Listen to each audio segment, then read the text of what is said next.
بسم اللہ الرحمن الرحیم۔ السلام علیکم۔ وظیفہ جسے پڑھنے والے کو اللہ کے نبی صلی اللہ علیہ وآلہ وسلم خود ہاتھ سے پکڑ کر جنت لے جائیں گے، تو وہ وظیفہ کون سا ہے؟ آئے جانتے ہیں آج کی اس ویڈیو میں۔ ارشاد نبی صلی اللہ علیہ وآلہ وسلم ہے، جو شخص صبح کے وقت 3 بار یہ کلمات پڑھ لے، وہ کلمات کون سے ہیں؟ رضیت باللہ ربا وبالاسلام دینا وبمحمد نبی صلی اللہ علیہ وآلہ وسلم۔ اسے پڑھنے کا فائدہ کیا ہوگا؟ نمبر 1، وہ ایمان کا ذائقہ چکھ لیتا ہے۔ نمبر 2، روز قیامت اللہ تعالیٰ اسے راضی کر دے گا۔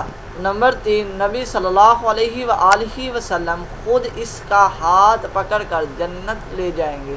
تو یہ تھی آج کی ویڈیو۔ اگر ویڈیو اچھی لگی ہو ویڈیو کو لائک کریں اور ہمارے چینل کو لازماً سبسکرائب کریں۔ السلام علیکم ورحمۃ اللہ وبرکاتہ۔